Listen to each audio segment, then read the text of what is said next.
Ya estamos en línea, doctor. Muy bien, pues buenas tardes.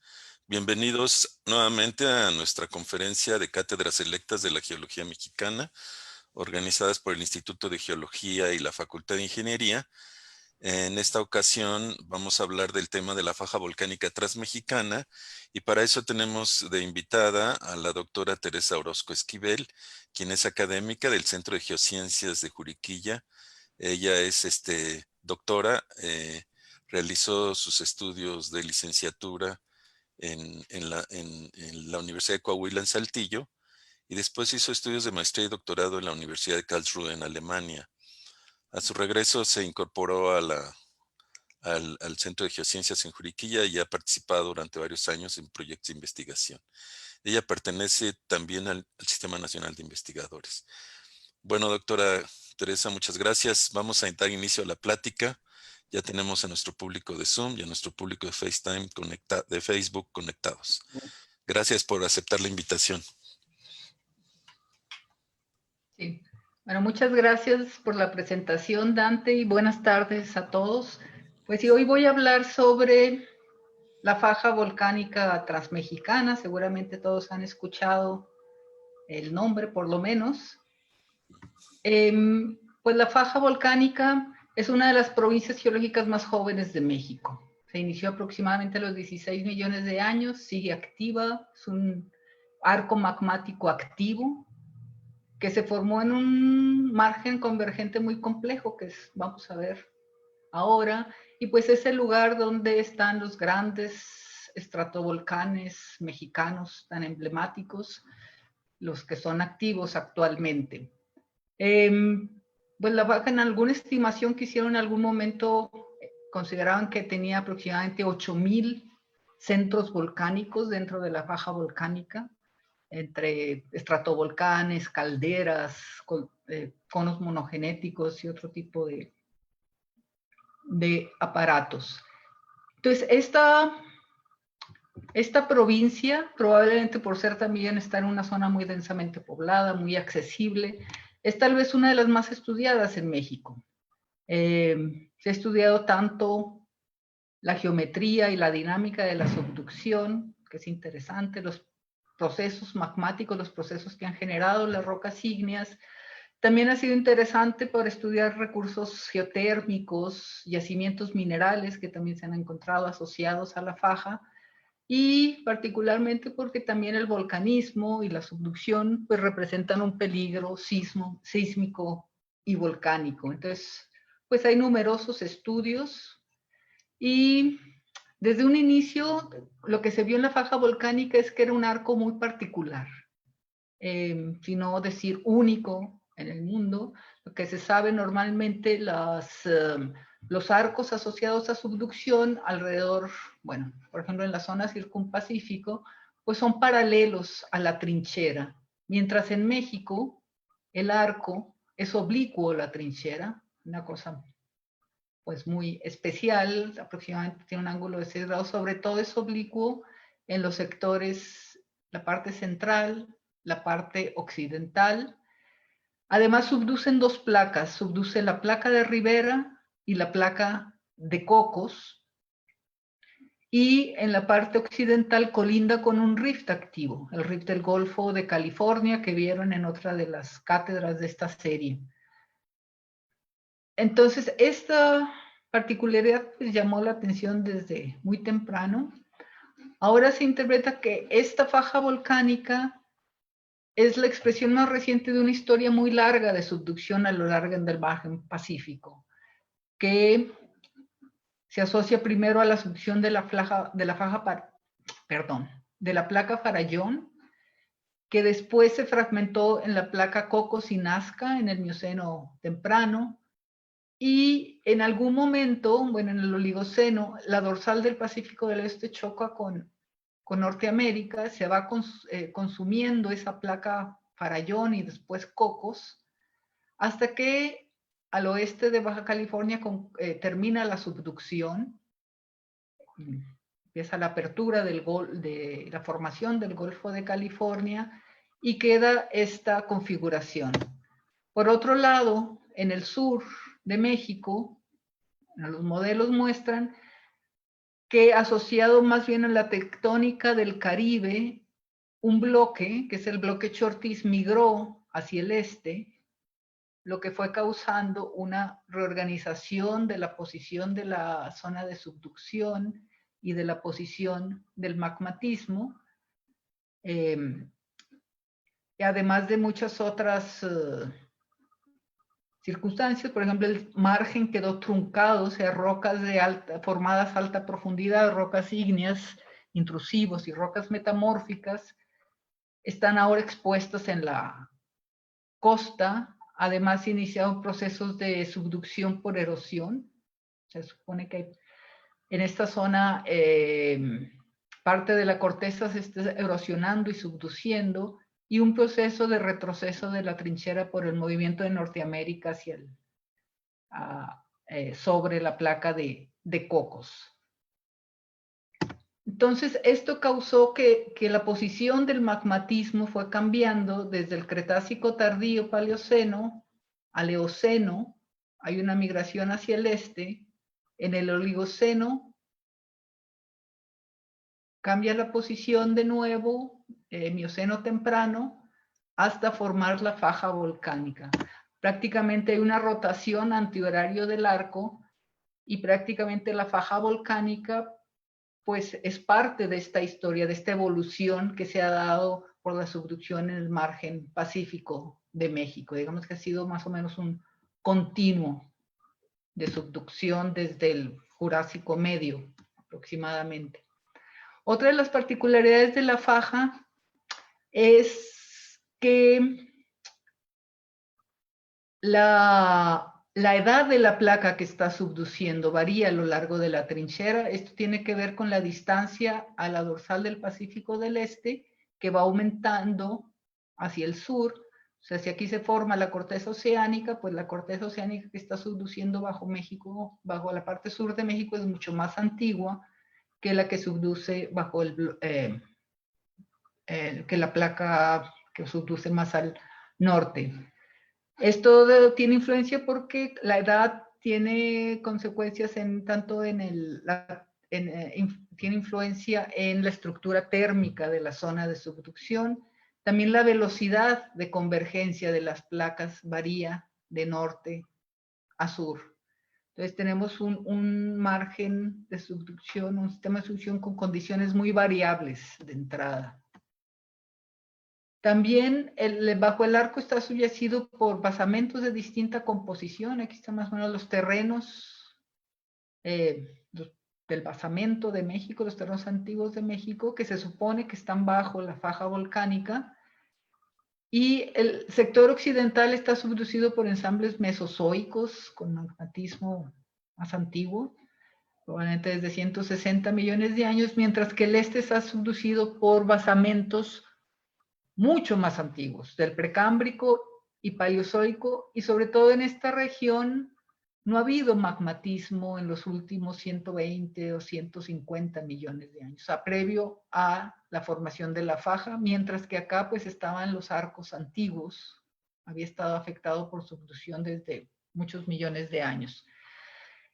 Pero bueno, esto se supone por lo que se ve al norte y al sur, porque realmente de la faja no hay mucha información de cuál es el basamento. No hay afloramientos y hay muy pocas localidades donde se han encontrado cenolitos que vengan de la corteza inferior, que nos den información sobre la composición de la corteza inferior.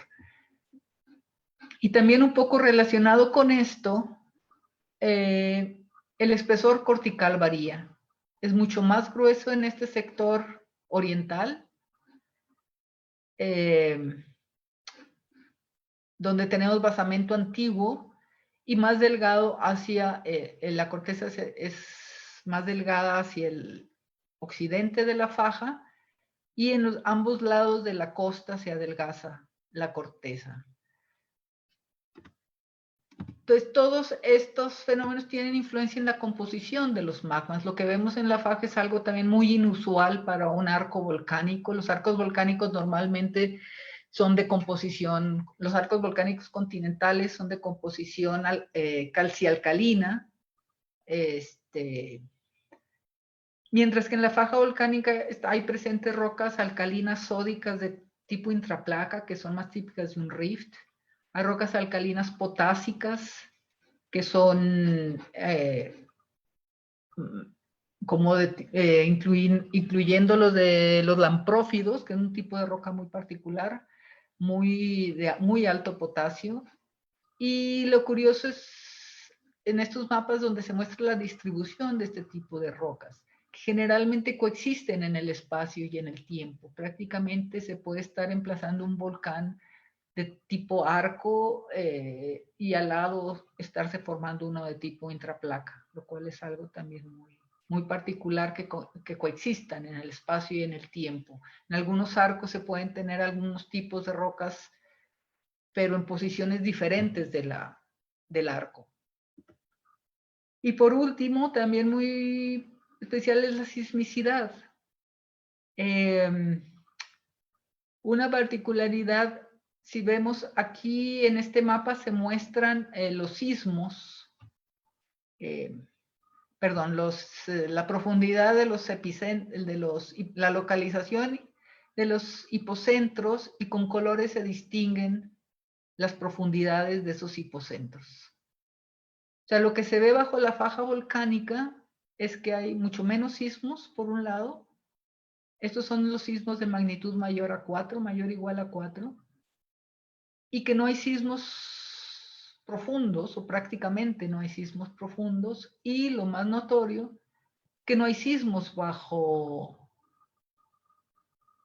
la faja volcánica, sismos registrados bajo la faja volcánica transmexicana, lo cual también es una anomalía, porque normalmente estos sismos que aquí se muestran en perfiles a profundidad, o estos hipocentros, pues definen la zona de Badati-Benioff, que hacia el sur está muy bien definida la profundidad, pero en esta zona, pues desaparecen a ciertas profundidades y ya no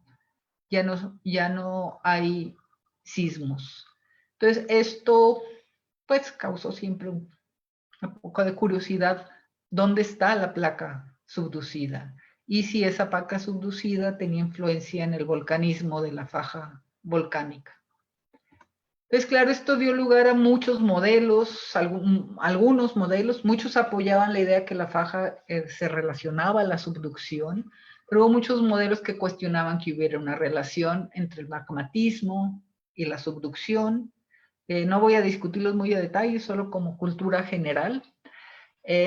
Fueron muy debatidos, hubo un tiempo, mucho debate al respecto, y finalmente fueron abandonados a favor de un origen relacionado a la subducción. Y bueno, a la fecha pues se ha aprendido mucho sobre la faja volcánica, sobre cómo funciona el sistema de subducción, cómo ha evolucionado el magmatismo, y los grandes avances se ha hecho sobre todo integrando diversos tipos de estudios, integrando la información geofísica, geológica, petrológica, geoquímica, volcanológica, y con todo eso se puede tener una visión más completa de cómo evoluciona un arco que se forma en unas condiciones tan complejas.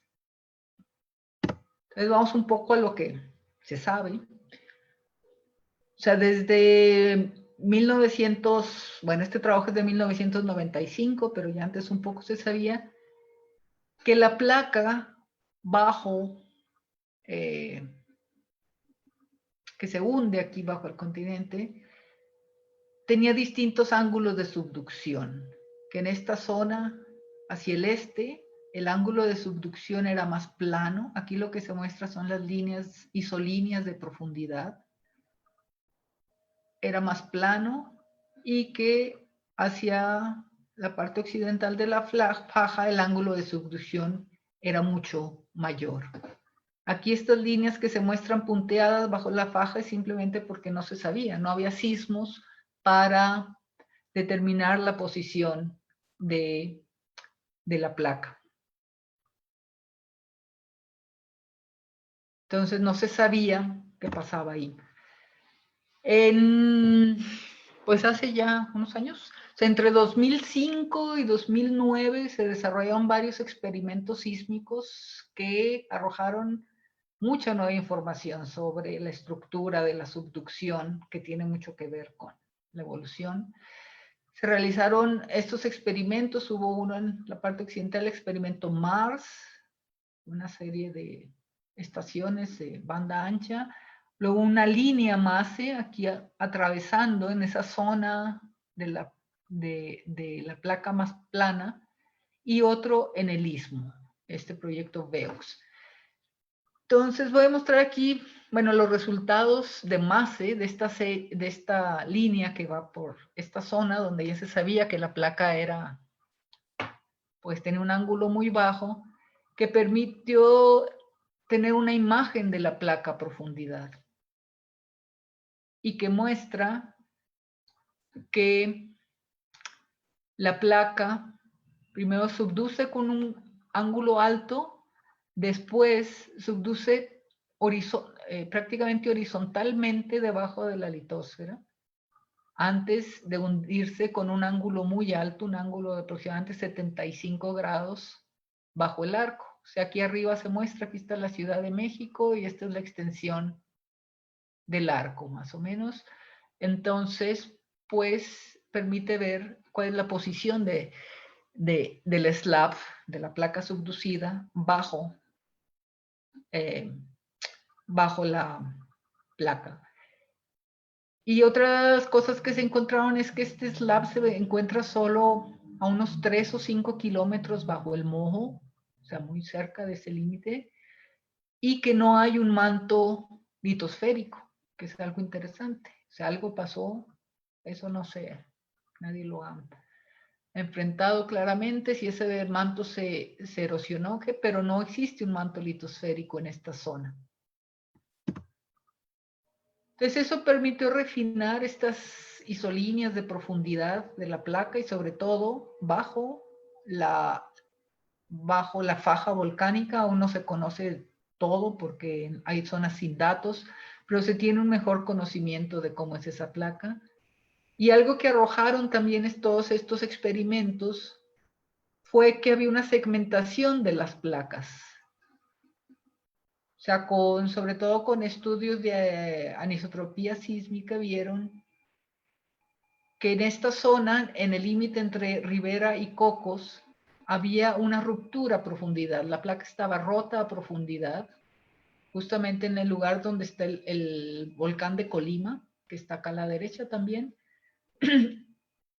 y que a través de esa abertura en la placa y a través del límite de la placa en el otro extremo, había un flujo toroidal, un flujo de material astenosférico, material que viene de la parte inferior, abajo de la placa, y que es un manto enriquecido normalmente, y sobre todo un manto que no está afectado por la subducción, por los componentes que libera la placa en la subducción.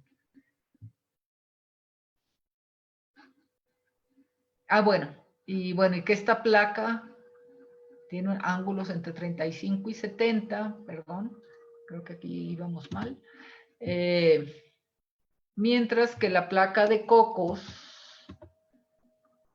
oeste tiene un ángulo menor. O sea, por eso se representa de esta manera aquí. O sea, la placa Rivera subduciendo con un ángulo más alto, la de Cocos con un ángulo menor, la Cocos oeste.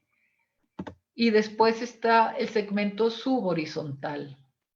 También en otros trabajos proponen que también hay una ruptura entre la placa de Cocos oeste y el segmento subhorizontal para dar 3 fragmentos de placa, que podría tener sentido si lo que vamos a ver después, que realmente muchas características del arco, en el volcanismo del arco es muy diferente entre el sector occidental, este sector central y este sector oriental. Y bueno, también el proyecto VEOX vieron que hacia el este, que ya no lo represento aquí con otra figura, la placa vuelve a subducir con un ángulo más alto, como se ve aquí, aproximadamente 26 grados, aproximadamente similar a como está acá, pero aquí aparentemente no hay una ruptura, sino simplemente hay como un plegamiento entre el segmento horizontal y el segmento que se hunde a mayor profundidad. Entonces, esa sería un poco la situación, digamos, lo que se sabe hasta ahora de cómo es la geometría de esa subducción y cómo varía a lo largo de la zona de subducción. Y una cosa importante es que esta subducción plana, más o menos, bueno, aquí están las dimensiones de esa zona de subducción plana o subhorizontal, se le llama, que esto podría explicar por qué el arco es oblicuo, ¿sí? Porque normalmente donde tenemos, como no hay un manto astenosférico encima de esa placa que subduce subhorizontalmente, pues no puede haber magmatismos. El magmatismo se va a extinguir en esa zona y va a aparecer cada vez posiciones más lejanas de la trinchera, que también es una particularidad del caso mexicano, porque en otros casos, como en los Andes, que fue de los primeros lugares donde vieron esta subducción plana, cuando hay subducción plana cesa por completo el magmatismo. Ya no hay magmatismo en las zonas, hay zonas de esta cadena de los Andes donde no hay magmatismo actual por esta subducción subhorizontal. Sin embargo, aquí en México sigue habiendo magmatismo a distancias muy grandes de la trinchera después de la subducción plana. Entonces, todos estos estudios geofísicos pues, nos han permitido tener una mejor idea de cómo funciona este sistema de subducción, ¿sí? Esta geometría. Pero la información que nos da la geofísica, que es muy importante, pero es la situación actual, o sea, cómo es actualmente el arco de subducción. Si queremos saber qué tanto o cómo evolucionó la faja volcánica desde su origen hasta la fecha, cómo han evolucionado, pues ahí se necesitan otras disciplinas de trabajo, las herramientas clásicas de la geología, la cartografía, geología estructural, tectónica, combinada con estudios geoquímicos, estudios geocronológicos, nos pueden permitir ver cómo ha sido la evolución de este arco. O sea, por una parte, o sea, compilando toda la información que se ha publicado sobre los sistemas de fallas en la faja volcánica que se representan en esta figura, pues se ve que hay direcciones de fallas muy distintas a lo largo de la faja, primero.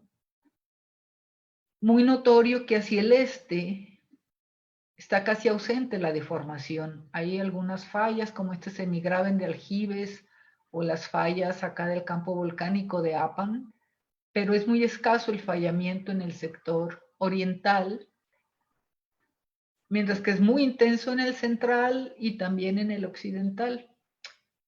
O sea, en general lo que se ha encontrado es que la faja volcánica está en un régimen tectónico extensional, pero que la dirección máxima de extensión, ese sigma 3, es variable en los distintos sectores de la faja. Por ejemplo, hacia el occidente tenemos este graben Tepic-Zacualco, orientado norú-suré, el graben de Colima, orientado casi norte-sur, que esta sería la zona donde proponen ese rompimiento entre las placas. Acá subduce Rivera y acá subduce el Cocos Oeste. Y prácticamente ese límite entre, pues no necesariamente en placas, ¿sí?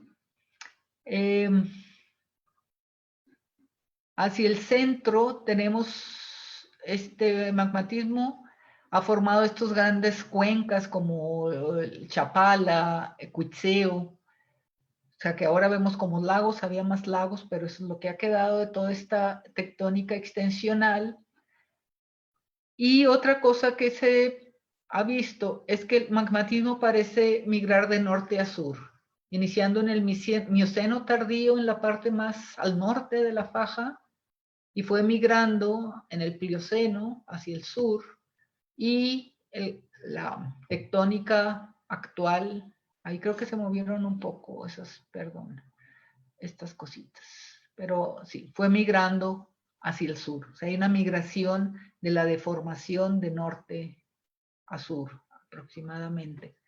O sea, como un ejemplo, por ejemplo, un gran activo actualmente es el sistema de fallas Acambay, que vemos aquí corta a estructuras volcánicas como la caldera de Amealco, algunos volcanes como Mascalcingo. O sea, aquí se ve una foto del Mascalcingo con esas fallas que cortan al volcán. Este es un graben asimétrico, y en este se ha encontrado en todo el centro de México que las fallas tienen una pequeña componente lateral izquierda que han explicado por esta subducción que es oblicua a la faja, que es un acomodo de la partición, de la deformación. Y aquí lo interesante es, por ejemplo, que ha habido sismos activos, o sea, sismos de la placa continental, como el sismo de Acambay de 6.9, o sea que hay una tectónica activa que puede ser bastante distante. Esto fue un sismo bastante destructor. Y otro sismo de Marabatío de 5.3. Entonces tenemos una tectónica activa en esta dirección que varía de norú-suré a este-oeste. Las fallas, perdón. O sea, la extensión sería aproximadamente norú-suré a norte-sur en esta región, y contrasta mucho con lo que se observa al norte. O sea, al norte, en la región San Miguel de Hidalgo, Querétaro, se ve una deformación más bien de estilo tridimensional, que indica la reactivación de distintos sistemas de fallas con distintas direcciones, y que es más complejo. Entonces, sí. Otra de las cuestiones es que el arco, que se ve en los datos más empleando los datos geocronológicos y conociendo la posición de las muestras fechadas. Se grafican aquí, por ejemplo, la edad de las rocas, que sería una indicación, esa edad de las rocas o la posición de las rocas sería una indicación de dónde estaba el magmatismo en ese momento, en qué posición estaba dentro del arco. Aproximado, por supuesto, porque no existe fecha de cada roca y de cada volcán de la faja, pero nos da una idea de la posición.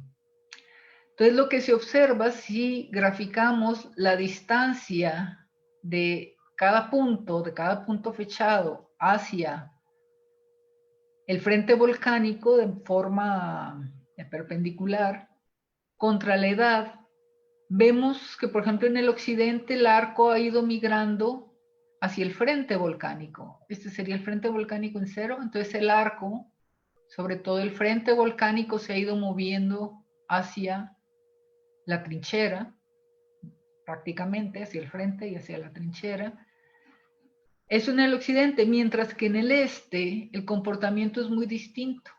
O sea, se observa que el magmatismo primero se aleja de la trinchera por aproximadamente 200 kilómetros, o bueno, se aleja del frente también, se puede ver así, y alcanza un máximo aproximadamente a 10 millones de años, y después la posición del magmatismo regresa, digamos, regresa al frente actual hasta llegar a la posición que conocemos actualmente, en el frente volcánico. Entonces esto nos indica que la faja volcánica en el pasado ha tenido cambios muy importantes, cambios en la posición, también en el ancho del arco. Si ven aquí, no sé, a 15 millones de años, el arco tenía una menor ancho que a los 10 millones de años, que el ancho era mucho más mayor.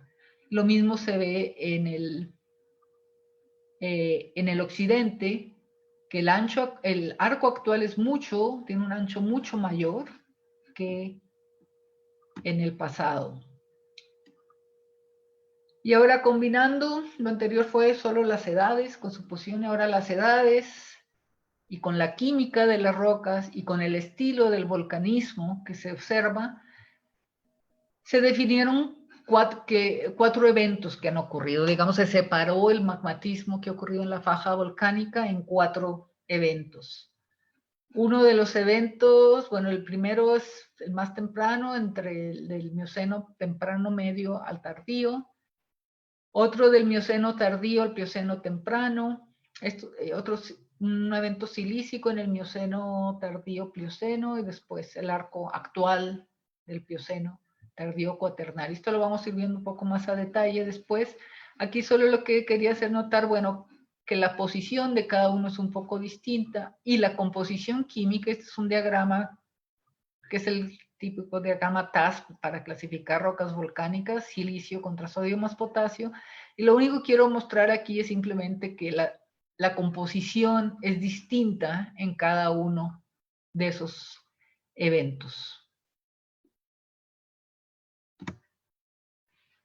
Entonces, en este arco digamos el magmatismo inicial, como habíamos visto, pues la faja volcánica se forma por esta rotación de los arcos desde mucho tiempo atrás. Aquí está, se muestra aproximadamente la posición del arco del Mioceno temprano, que sería todavía pues parte de lo que se considera magmatismo de la Sierra Madre Occidental. Bueno, también acá al sur hay parte de esto, pero el magmatismo de la Sierra Madre Occidental, caracterizado sobre todo por un volcanismo explosivo, ignimbritático, de composición silícica dominantemente, bueno, las grandes ignimbritas de la Sierra Madre Occidental.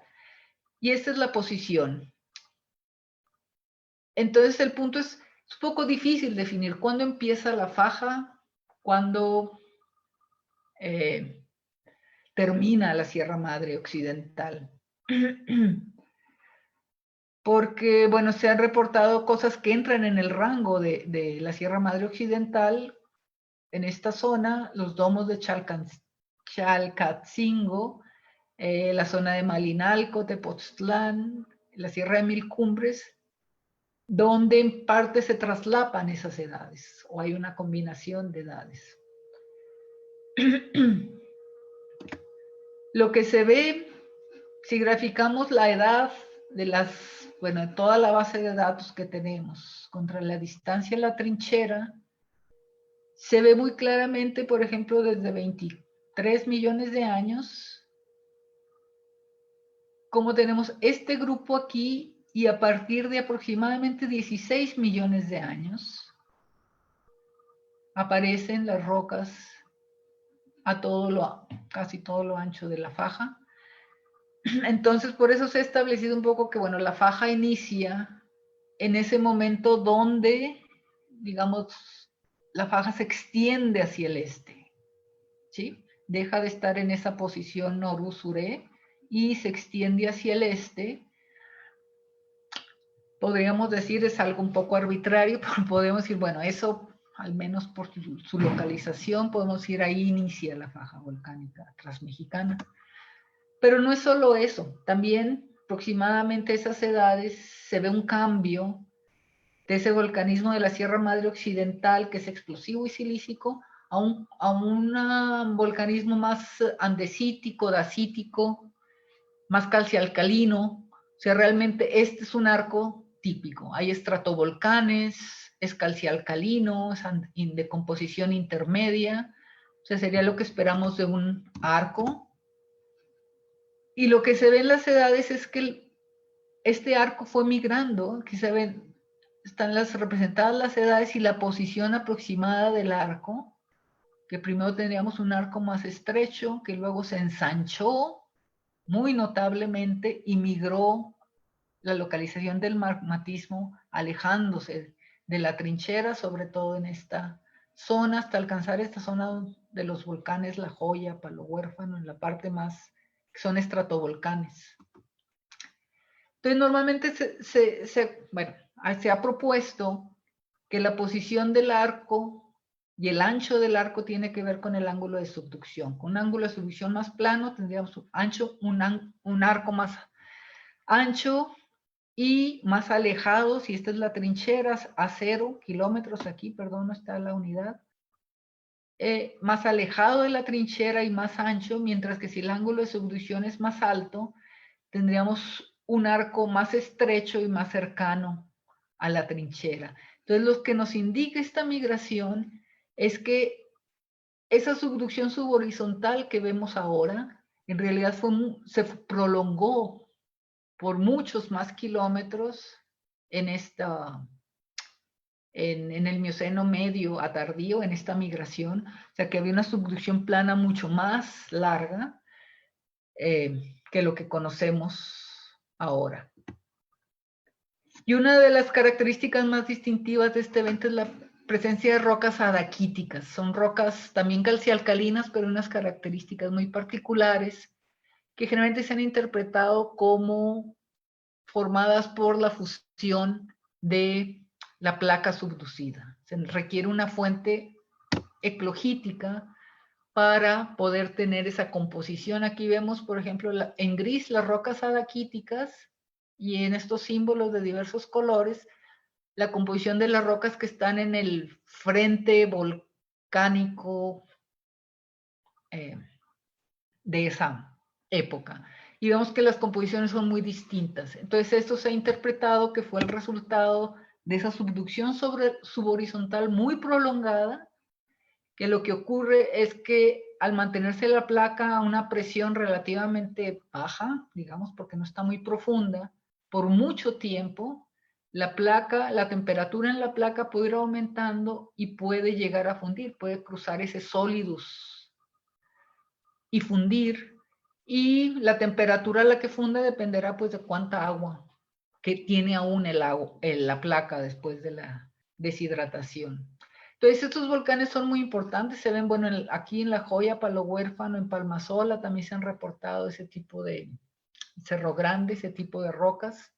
Todos están a distancias muy grandes de la trinchera, de más de 400 kilómetros desde la trinchera actual. Entonces, una de las cosas importantes es que con este volcanismo termine el avance. Ahí deja, digamos, todos están en la zona más lejana a la trinchera. Ese fue el máximo avance que tuvo el arco en su migración. Y después de eso viene un cambio de nuevo muy radical. Igual como lo vimos antes entre Sierra Madre Occidental y Faja, en el Mioceno tardío, Plioceno temprano, se emplazan un evento de rocas máficas, basaltos, andesitas basálticas, que forma grandes mesas basálticas y que va migrando desde el occidente, 11.5 a 10 millones de años, al centro 9.9 a 7.5 hasta 4 millones de años en el este, más o menos. Y en todas esas localidades vemos lo mismo. O sea, grandes mesetas de basaltos. Bueno, las más extremas están en los altos de Jalisco, en la zona occidental. Es una zona muy grande. Alcanzan hasta 700 metros de espesor aquí en el río Santiago. Pero están presentes también junto a esos volcanes que vimos antes, los volcanes adaquíticos. Después el siguiente evento son mesetas de basalto, están cubiertos por mesetas de basalto, lo vemos al este en Simapán y hasta Atlanchinol. Y todo es el mismo estilo de magmatismo, o sea, flujos de lava superpuestos, muchas veces sin suelo intermedio, o sea, que indica que fue un emplazamiento muy rápido. Gracias. Y bueno, la composición, que es sobre todo máfica. Y otra de las características es que el magmatismo parece ser fisural. ¿Sí? Hay algunos conos de escudo, conos de lava que se identifican, pero generalmente no se identifican aparatos volcánicos. Parece que las erupciones son fisurales.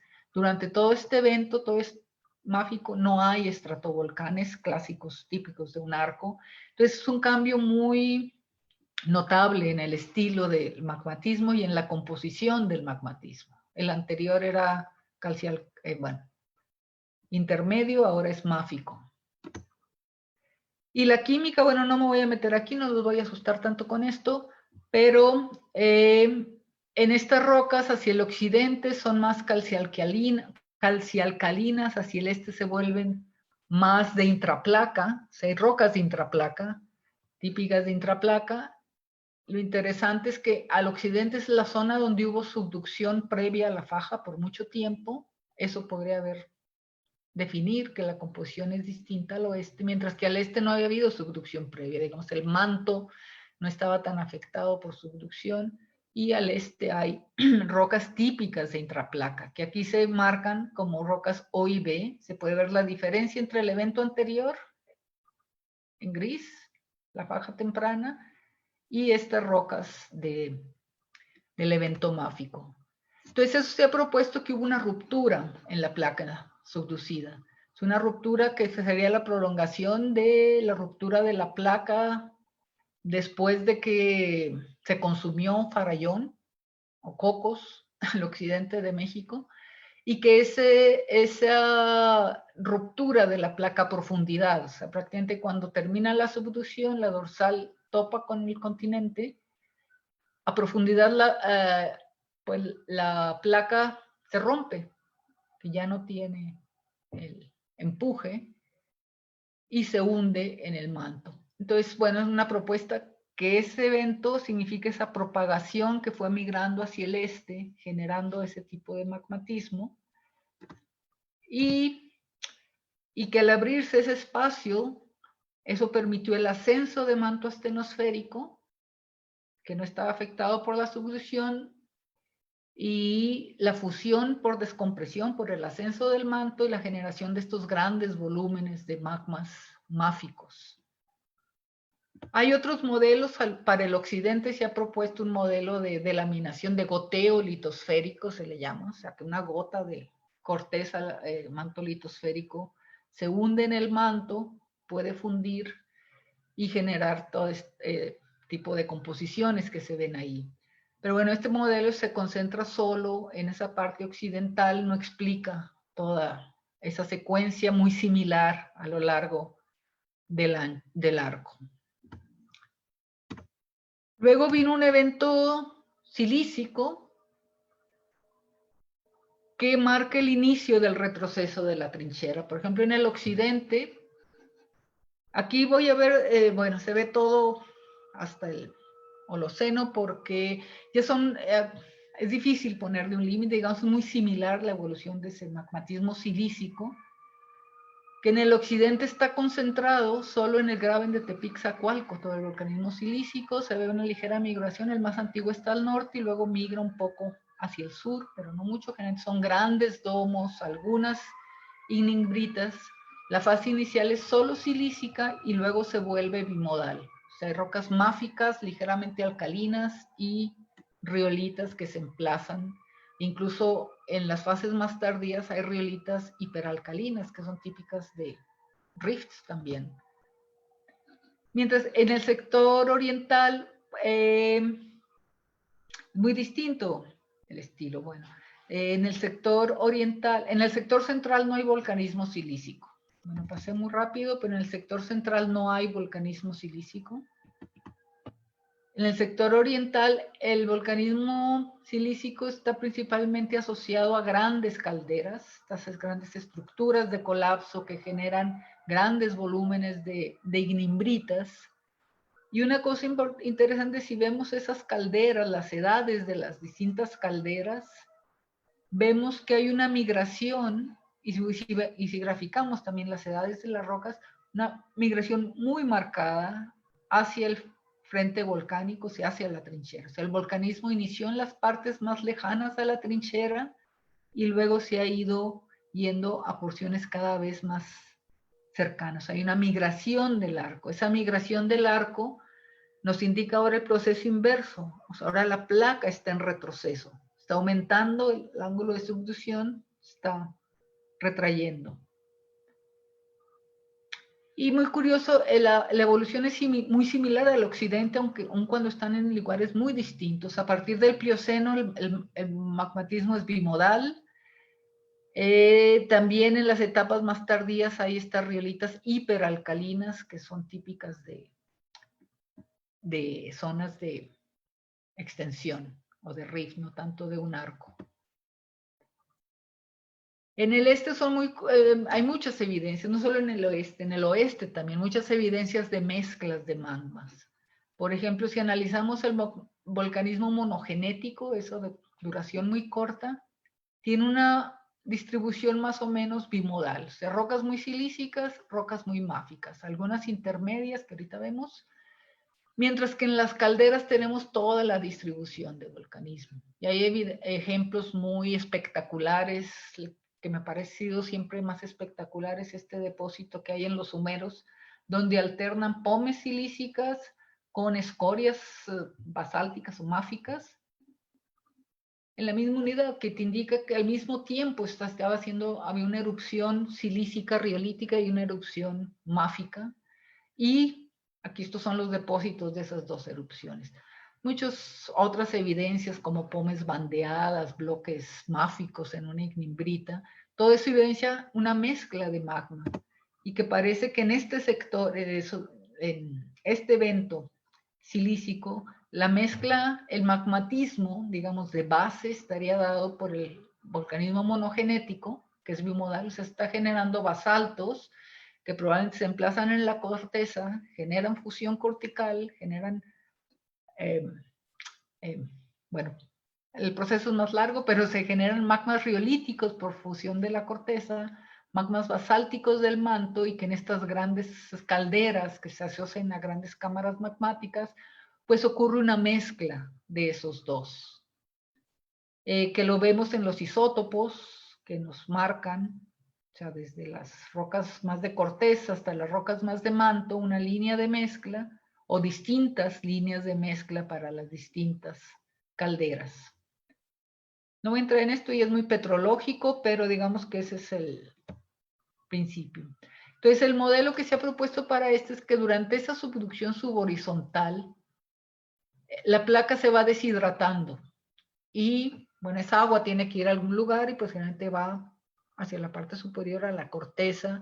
Incluso aquí detectan esa zona de ultra baja velocidad que se asocia a la presencia de fluidos entre la placa y la corteza litósfera.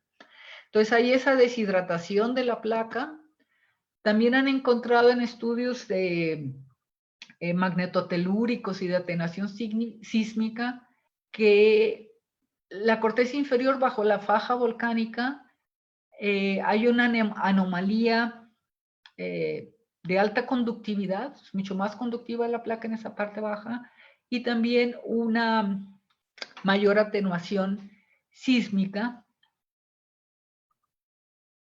Y todo esto aparece justo después de que la placa entra en subducción, en el ángulo alto, ¿sí? Después de la subducción subhorizontal es donde aparecen estas anomalías.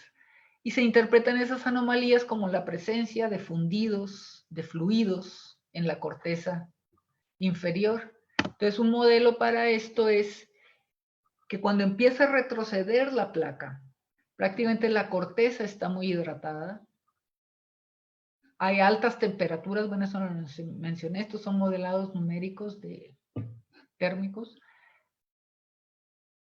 Al retroceder la placa, esto hace que entre manto astenosférico desde atrás, que no está afectado por la subducción, y esta hidratación de la parte baja de la corteza hace que sea más fácil fundirla. O sea, por una parte va a haber fusión del manto astenosférico para generar basaltos, por otra parte hay una fusión en la corteza inferior.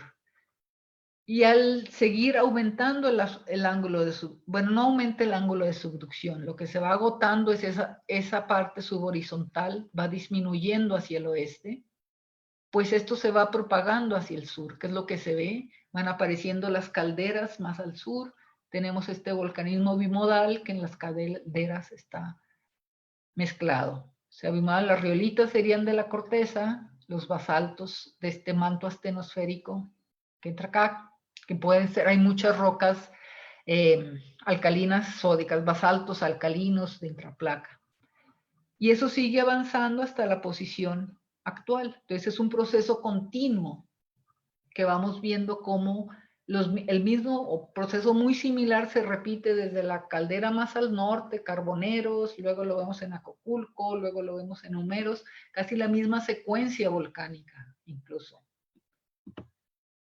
Y también lo vemos en la composición isotópica. O sea, las rocas del este pues tienen más señal de corteza porque la corteza es muy vieja y podemos ver muy bien la señal. Aquí los valores rojos, digamos, indicarían la participación en los magmas de una corteza más vieja, o sea, más evolucionada también. Entonces se puede ver aquí, al tener esta corteza más vieja, se ve esa influencia de la corteza. Al occidente es más difícil verlo porque tal vez la corteza no tiene un contraste de composición tan grande por ser también rocas de arco. Perdón. Y también coincide esta zona, curiosamente, con la zona de subducción plana, ¿sí? Que es donde se supone que va retrocediendo esa placa. El cuaternario, ahí ya no me voy a meter tantísimo, solo un par de cosas. La cuestión es que el cuaternario, las rocas del cuaternario son las más diversas. Los anteriores se pueden un poco, tienen como ciertas características muy claras. En el cuaternario el volcán se vuelve muy diverso en la composición, en los estilos eruptivos. Como un ejemplo, en el occidente, que es el caso más particular, a partir del Plioceno tardío aparecen estratovolcanes, bueno, más bien en el cuaternario. Generalmente estos volcanes del occidente son muy jóvenes. Todos están orientados o cercanos a este graben de Tepic-Zacualco, relacionados con ese gran graben, en la parte trasera del arco. Lo clásico en los arcos es que los estratovolcanos están en el frente volcánico. Aquí están en la parte trasera del arco. El frente volcánico es un frente volcánico potásico, no ultrapotásico, sí, donde hay lamprófidos, o sea, rocas muy exóticas. Hay mucho volcanismo de intraplaca, todo lo que está en colores más oscuros, volcanismo silícico. O sea, esa es una situación muy compleja que muy probablemente está dada por toda esta conjunción de lo que vimos de las placas que se rompen, el ángulo en el que subduce la placa, el tipo de corteza que tenemos encima. Hacia el este, en Michoacán, Guanajuato, tenemos un volcanismo totalmente diferente. Tenemos este volcanismo dominantemente monogenético. Hay como 1,200 estructuras volcánicas en un área de 40,000 kilómetros cuadrados. Es un campo volcánico gigante. Prácticamente todo el sector central está conformado por esto. No hay estratovolcanes, aparentemente, o si hay algunos muy pequeños, pero tiene un estilo de volcanismo muy distinto, esa parte central, que es ese segmento central donde aparentemente hay una ruptura al este y al oeste de la placa. Entonces ese magmatismo es más máfico, bueno, es diverso, pero hay muchas rocas máficas. Y bueno, los estratovolcanes, que claro, están al frente volcánico. Ahora voy un poco más rápido porque creo que se me está acabando el tiempo.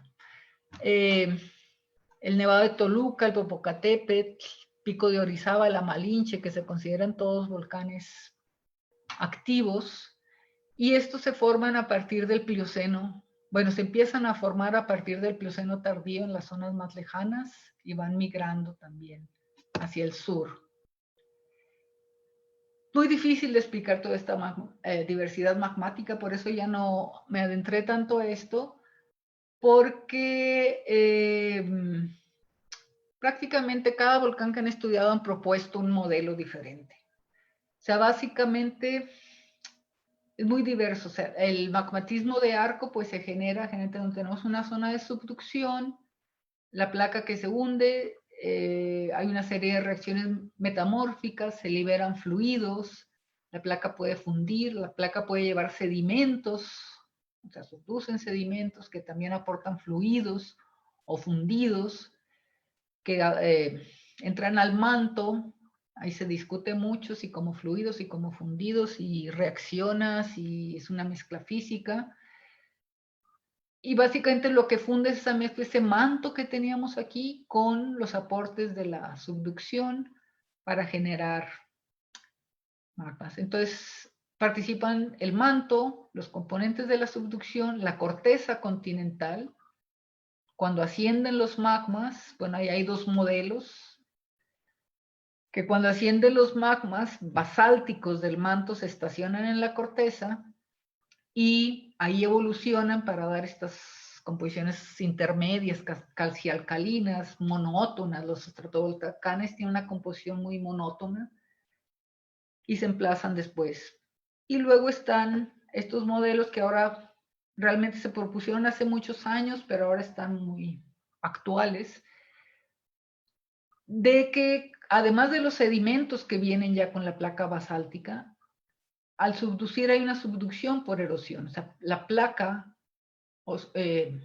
continental en la interfase aquí con el slab se va erosionando y se va arrastrando ese material hacia el fondo y que eso funde, o puro con mezclas del manto, y asciende básicamente ya como un magma evolucionado desde la base de la corteza.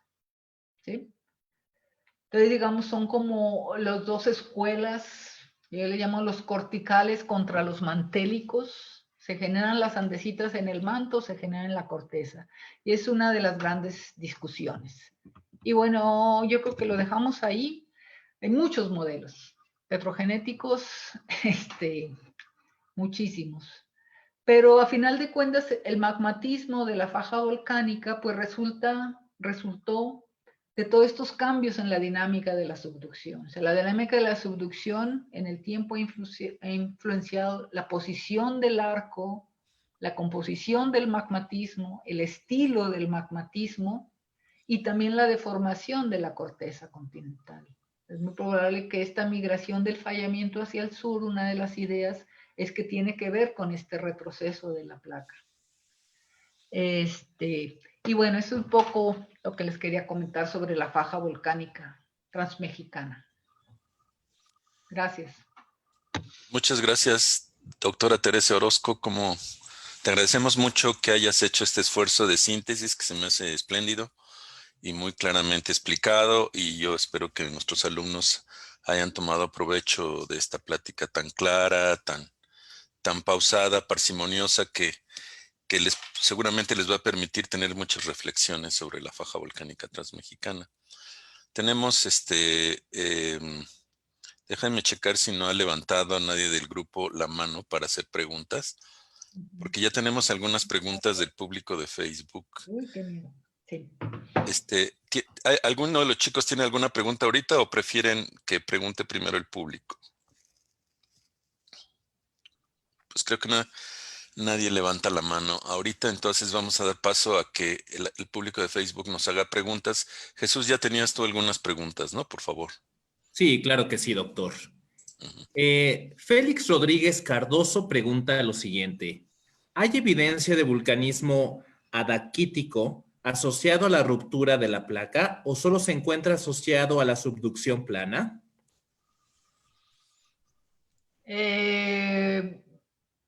Bueno, sí, ahí es un poco difícil establecer el momento exacto donde ocurre cada proceso, ¿sí? Es probable que estén relacionados, o sea, que aparece el volcanismo adaquítico cuando empieza a romperse la placa, empieza a entrar manto astenosférico a través de esa ruptura y funde la placa. Ahí lo particular es que las adaquitas no se conocen en el sector occidental, se conocen solo en el sector oriental. Entonces, podrían ser procesos asociados, o sea, la primera fase, o podría ser simplemente que la placa avanzó hasta que la temperatura rebase esa temperatura del sólido, o sea, la temperatura que requiere para fundir la placa, y que ahí es cuando empiezan a fundir estas rocas y que probablemente que eso pudo haber acelerado la ruptura. Pero es difícil establecer así con tanto detalle esto porque, bueno, todos estos trabajos se basan en la geología de superficie. O sea, podemos intuir con base en las edades y en la composición química qué es lo que pasó, pero la secuencia exacta es un poco más difícil. Pero es probable que hayan coincidido. Muchas gracias, Tere. Ya tenemos una pregunta de uno de nuestros alumnos y luego regresamos a las preguntas del Facebook, ¿no? A ver, Manuel Contreras, ¿y puedes hacer tu pregunta, por favor? Sí, buenas tardes. Muy interesante su plática, doctora. Gracias.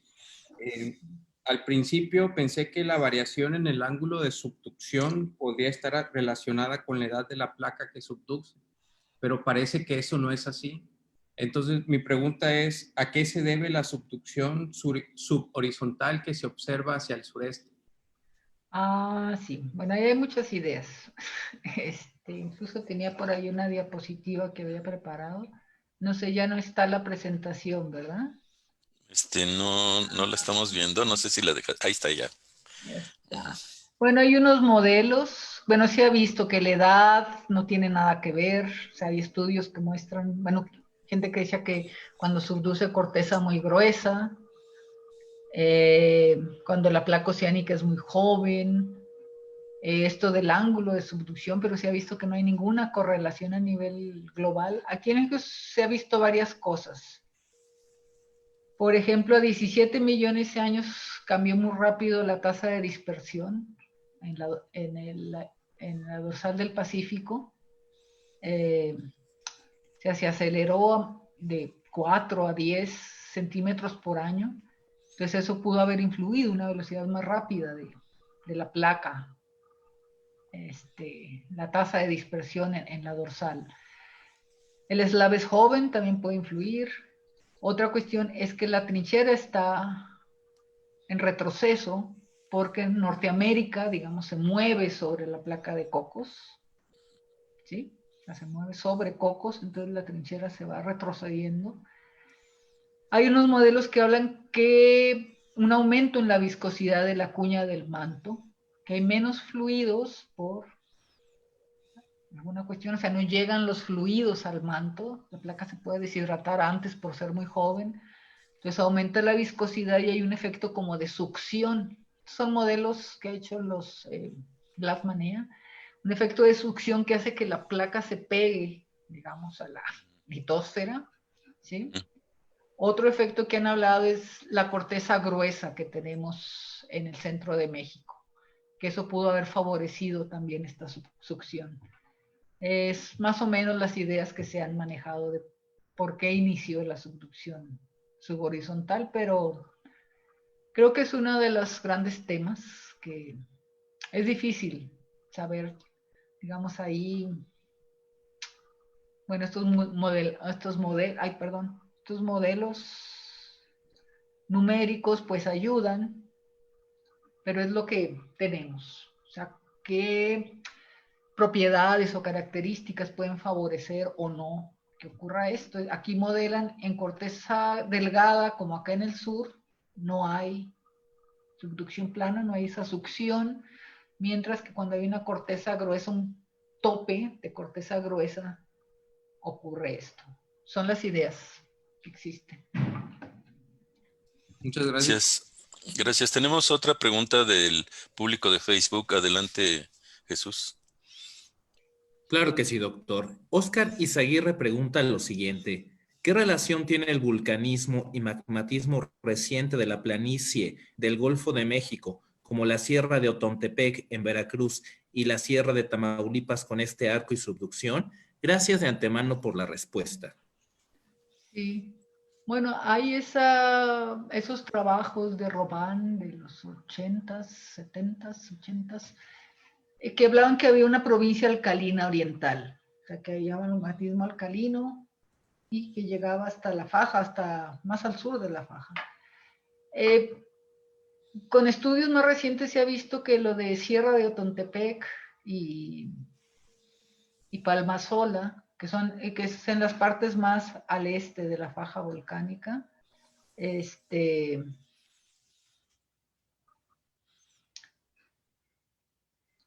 En esas partes más al este de la faja volcánica, realmente el magmatismo está asociado a la subducción. Se ve, bueno, estas cosas que hemos visto, que mostré en otros lugares donde coinciden espacio y tiempo rocas calcialcalinas, de intraplaca, y desde hace muchos años se considera que esos campos son parte de la subducción. Más bien Otontepec sería parte de ese evento mágico. Y si ven, ese evento mágico fue a 7 millones de años, y lo que hay en Tamaulipas son rocas, bueno, hay rocas muy antiguas, pero bueno, ya no tendrían relación, son rocas más asociadas a la evolución de la Sierra Madre Occidental. Hay rocas muy jóvenes del Cuaternario, si mal no recuerdo, en Tamaulipas, también como de este tipo, pero es difícil establecer una relación. Yo creo que lo de Tamaulipas está más bien asociado a toda esta extensión tipo Basin and Range que ha generado campos volcánicos de intraplaca en distintos lugares. Es mi idea, pero nunca lo he estudiado a detalle. Pero difícilmente que haya esta provincia volcánica como la definía Rubán. Muy bien, pues muchas gracias, Tere. Vamos a pasar a otra pregunta de los alumnos del curso de Geología de México. Melissa, adelante con tu pregunta. Sí, gracias, profesor. Muchas gracias, profesora. Y quisiera saber si nos podría explicar un poquito más de por qué no se puede delimitar como esta parte de la faja con la Sierra Madre. A ver, es que la última parte no te entendí muy bien, está el volumen muy bajo. ¿Por qué no se puede delimitar como esta parte de la faja volcánica con la Sierra Madre Occidental? Bueno, por eso que comentaba que fue como una rotación, ¿sí? Y bueno, si en algún lugar desaparece el magmatismo en la primera zona hacia el sur, y es donde se vuelve, digamos, este-oeste, el volcanismo en el sur se va yendo mucho más al sur y queda como un hueco. Entonces, pues, sí, más que nada, en esa figura que mostré es un poco difícil decir, por ejemplo, Chalcalcingo, los domos de Chalcalcingo, los han considerado que es parte de la faja volcánica, estos, de 20.7. O sea, son domos silícicos. O sea, podría ser parte de uno, podría ser parte del otro. Es un poco difícil poner ahí el límite tan claro. Son de composición muy exótica también. Estos domos de Chalcalcingo. Es más bien eso, es un poco difícil decir, ok, termina a los 15.92 millones de años, es un proceso continuo. O sea, aquí hay un traslape y, bueno, es un límite aproximado, una edad aproximada, donde decimos que, ok, aquí la llamamos faja volcánica. Gracias.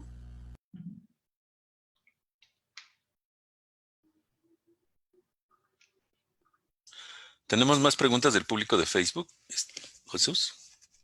Sí, doctor, tenemos más preguntas.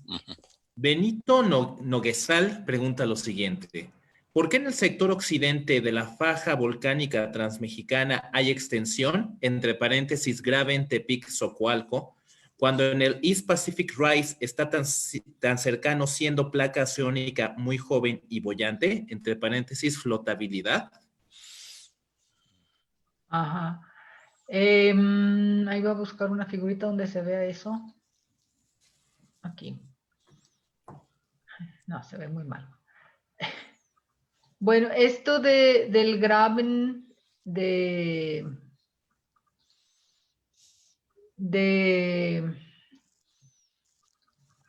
Tepic-Zacualco, Colima, esta zona, que fue una zona donde en algún momento propusieron que aquí había un rift continental, que la dorsal del Pacífico Este había saltado al continente, que esto era un punto triple, como los que inician los rifts continentales, y que básicamente el bloque Jalisco se iba a separar de México. Pero bueno, después ya que hicieron estudios de cinemática de fallas, vieron que, bueno, las fallas no indicaban eso. Lo que parece ser que toda esta deformación está asociada, bueno, lo que proponen, que está asociada al al estado de esfuerzos que ocurre por la subducción de Rivera, Cocos, son dos placas distintas, con Norteamérica moviéndose en el otro sentido. Incluso hay un trabajo que propone que básicamente el bloque Jalisco está prácticamente inmóvil con respecto a Norteamérica, ¿sí? Es como un bloque que se quedó ahí en medio de esos esfuerzos con distintas direcciones y que toda esta deformación, pues, bueno, la de Tepic-Zacualco está dada por ese tipo de esfuerzos que ocurren. Colima, no sé, ahora con esta historia de que la placa está rota a profundidad, pues se tenía que evaluar qué tanto esa ruptura de la placa puede influir en la formación de este graben de Colima, que también es algo que ya no mencioné, pero es muy particular. Este volcán, todos los estratovolcanes del oeste están acá atrás, en Tepic-Zacualco, y solo Colima está al frente, justo en la zona donde proponen esa ruptura. Entonces es, bueno, un poco lo que puedo decir. No sé si eso responda a su pregunta. Gracias, sí, cualquier comentario adicional se puede ver después porque las preguntas van a quedar ahí en el Facebook. Entonces, yo creo que nuestros escuchas pueden hacer comentarios adicionales porque hay personas que mandan saludos y que hacen preguntas y eso se podrá contestar después, ¿no? Vamos a proceder con más preguntas de los alumnos. José María García Márquez tiene otra pregunta. Buenas noches. Primero que nada, muchas gracias, doctora, por la plática. La verdad es muy ilustrativa. Mi duda es más hacia si la composición del vulcanismo y la migración, cómo se ve afectada por el ángulo de subducción de la placa. Es decir, la composición y el tipo.